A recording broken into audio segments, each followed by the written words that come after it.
Welcome to Lively Lewis Stories. Buckle up, because you're about to join Levi and Ivy on an adventure. All you need is your imagination, and Off we go! Lively Lewis Stories! Today, we're here to share a wonderful story with you. But not just any story. A story about a very special brother and sister who are best friends. A brother and sister who are great explorers. And a brother and sister who never back down from an adventure. A brother and sister known as Levi and Ivy. In this story, they learn a very important lesson about kindness when they meet some talking friends in the forest, a magnificent, enchanted forest. It's truly an amazing adventure. Amazing, yes. But Levi and Ivy soon find out that the animals that they call the forest home have a big problem on their hands. Well, I guess it's really more like their paws and wings because they're animals after all. Good point. We felt that a story this good needed to be shared, and we're happy to share it with you. So one day in the middle of the summer, Levi and Ivy were riding bikes around their neighborhood as they had done hundreds, if not thousands of times before. They thought they had seen every inch of their neighborhood and explored it all, but they would soon be in for a surprise. Ivy, are you thirsty? Levi called out as he pulled his bike over to the side of the road. A little, replied Ivy, stopping right next to him. Did you remember to... Levi began until he was interrupted by his sister. Bring our water bottles? Ivy said with a smile as she reached into the backpack that she was wearing. Of course I did, Levi. Awesome. Thank you, Ivy, said Levi in between gulps of water. As they sat on the side of the road enjoying their water bottles, it was only a minute before they realized they had to get some shade. I'm so hot, said Ivy. Let's go sit under that tree and get out of the sun for a little bit while we have our water. Levi agreed, and they left their bikes by the side of the road and walked toward a tall oak tree. They were right near their favorite park where they had played so many times before. But that day, the sun was so hot that no one at all was enjoying the playground, or even a walk or a picnic. This is nice, said Levi as he sat back against the giant tree, enjoying the cool of the shade. Ivy sat back as well, and they talked about what they would be doing for the rest of the day as he tossed a bright orange, super bouncy ball back and forth that Levi had brought along. He had just won it at the arcade the night before and had been bouncing it all over the house that morning. It's too hot for baseball, said Levi. And it's too hot for bike riding, added Ivy. Even the water in the swimming pool is too warm to cool us off. Levi and Ivy kept tossing the tiny ball back and forth as they continued their list of things it was too hot to do. It's way too hot to build a second floor in our treehouse, said Levi. And way, way, way too hot to build a snowman, giggled Ivy.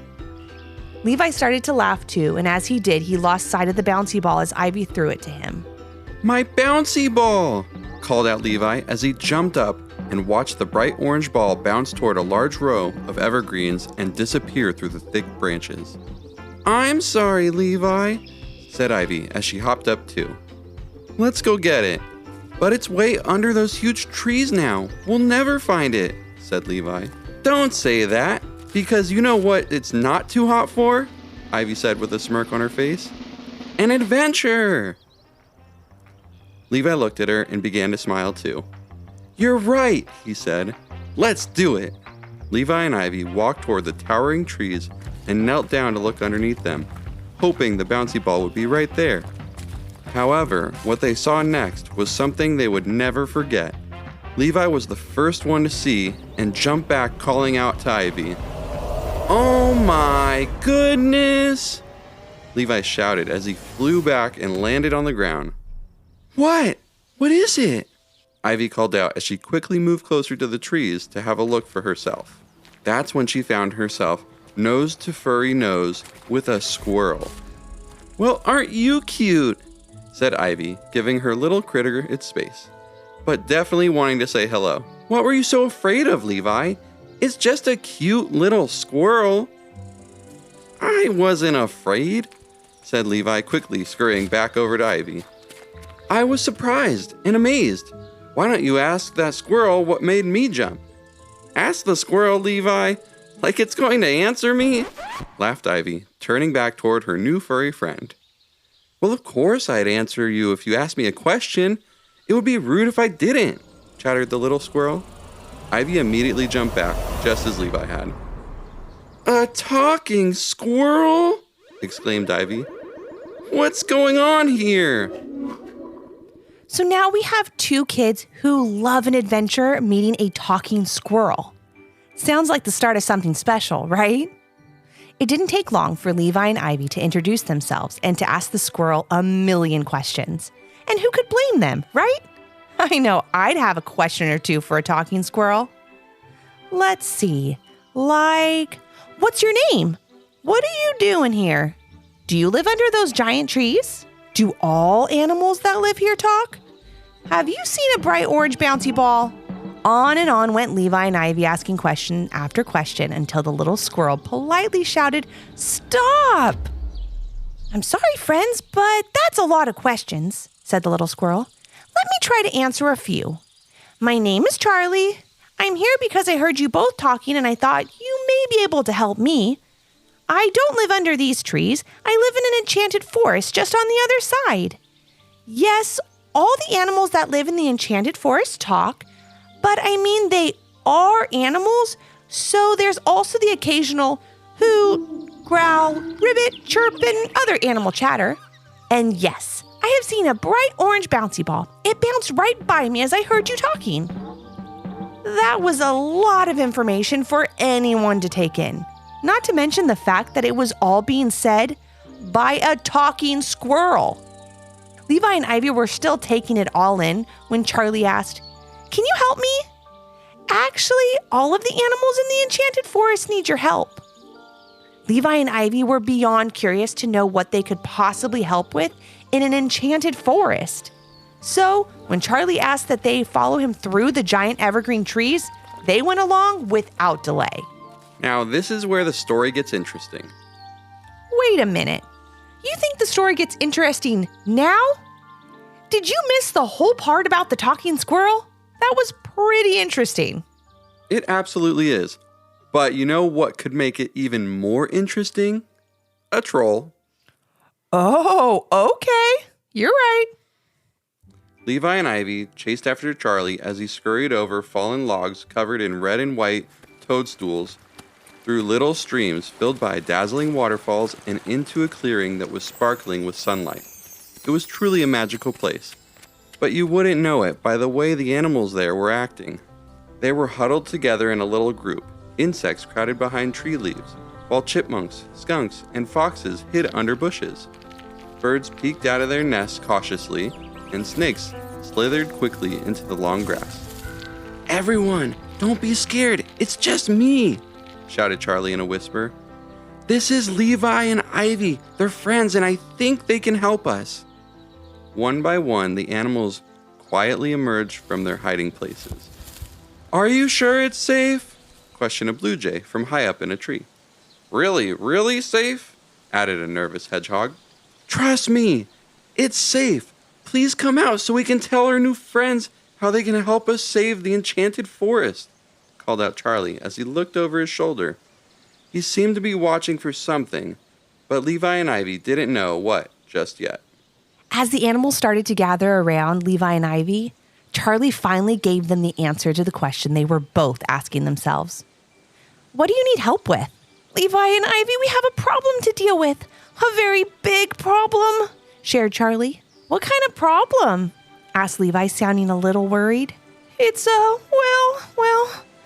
troll," whispered Charlie, not wanting to scare Levi and Ivy away. "A mole?" replied Ivy, looking confused. "No, I think he said it was a bull," said Levi. "No, I said a troll," shouted Charlie in a voice louder than he had intended. He covered his mouth with his hands and told Levi and Ivy to sit down. "A troll recently took over this land where we'd all lived for hundreds of years. He's mean, he's rude, and he won't leave," explained Charlie. "He drinks up all our fresh water," said a salamander. "He eats up all the berries, nuts, and apples," added a deer. He leaves trash everywhere and is so loud sometimes we can't sleep at night, said a porcupine. And he smells, whispered the tiniest ladybug you've ever seen. He what? Asked Levi. He smells, repeated the ladybug in the same tiny voice. He what? Asked Ivy again. He stinks, shouted the ladybug. Sorry. We've got it, answered Levi. So what are we supposed to do about this troll? I saw something special in both of you when I spotted you on the other side of those giant evergreen trees, said Charlie. You seem brave, smart, and adventurous. That's just what we need to help us drive away the troll. That, and you're both a little taller than him, so I think that should help. Levi and Ivy felt really bad for all the animals in the enchanted forest.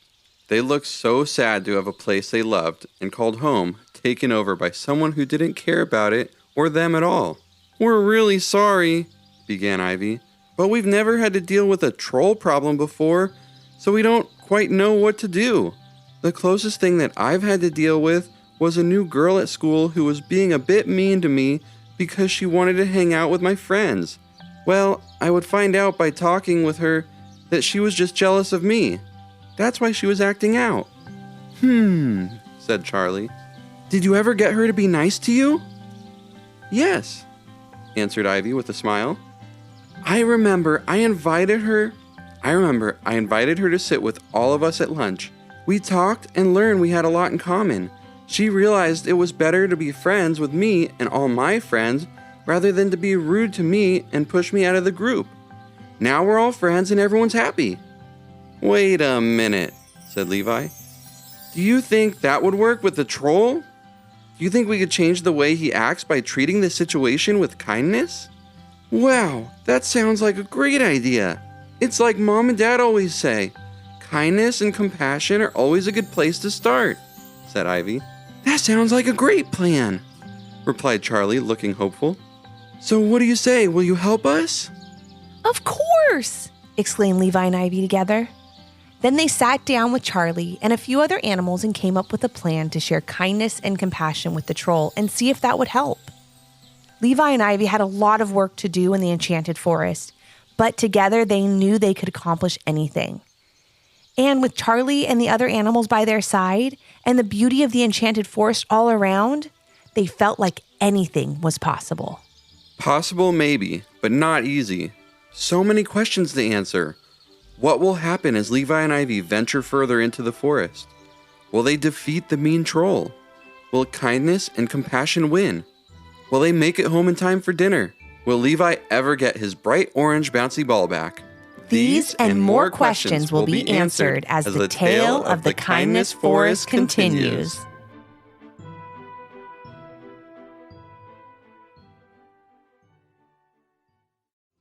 Did you learn a lesson from this story? If so, what was it? And parents, do your kids have a story idea? Leave a comment on our Apple Podcast review page with 5 stars, the idea, and your kid's name for a chance to join Levi and Ivy on their next adventure.